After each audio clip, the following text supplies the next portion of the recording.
Hello दोस्तों, आप लोग कैसे हैं। तो आई होप मैं उम्मीद करता हूँ कि आप लोग अच्छे होंगे। तो हालांकि अजीत पवार का मौत के बारे में मैंने बहुत रिसर्च किया है। उन्होंने क्या बताया गया कि जब वो मुंबई एयरपोर्ट से उड़ान भरी थी उसकी, तो प्लेन जब वहाँ से निकला तो हवा में लगभग 45 मिनट तक वो हवा में ही रहा।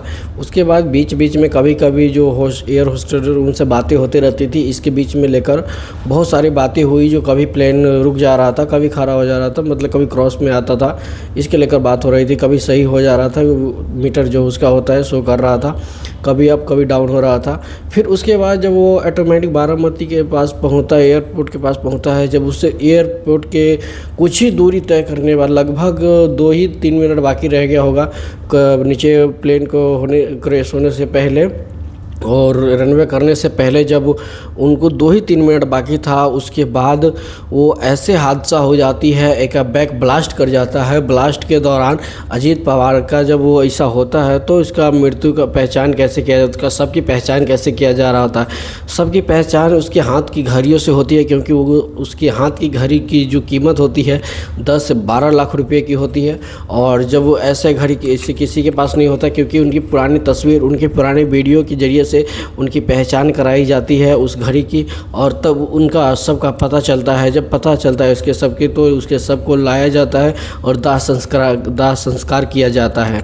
हालांकि इस पीछे कारण क्या हो सकता है, इस पीछे कारण यही हो सकता है उसकी उस प्लेन में एक ब्लैक बॉक्स था, उस पर अदर कुछ लिखा भी है, जो कि इसको डू नॉट रिकॉर्डिंग ओपन लिखा है उस पर।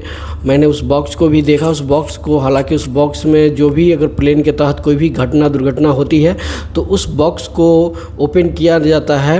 इससे पहले कि आप उस बॉक्स को ओपन नहीं कर सकते हैं। आप जिस एयरपोर्ट से उड़ान भरती है प्लेन, अगले नेक्स्ट एयरपोर्ट तक वो रनवे करती है, उससे पहले अगर इस बीच में किसी भी प्रकार की वो कुछ भी समस्या होता है तो उसको वो रिकॉर्ड करता है। आखिर कारण कैसे हुआ, किस मशीन की हर एक तकनीकी उसमें वो कन्वर्ट होता है, मालूम चलता है, पता चलता है इसके बारे में लेकर।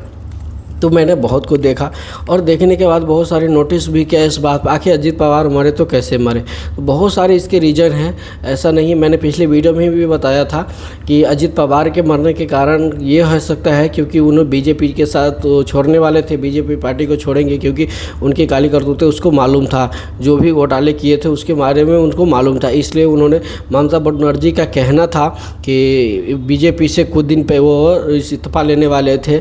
हालांकि इसके बाद कुछ हुआ या इससे पहले, हालांकि बीजेपी वालों को इसकी बात को पता चल गया था, अजीत पवार ने सोशल मीडिया के जरिए कुछ बात भी कही हुई थी।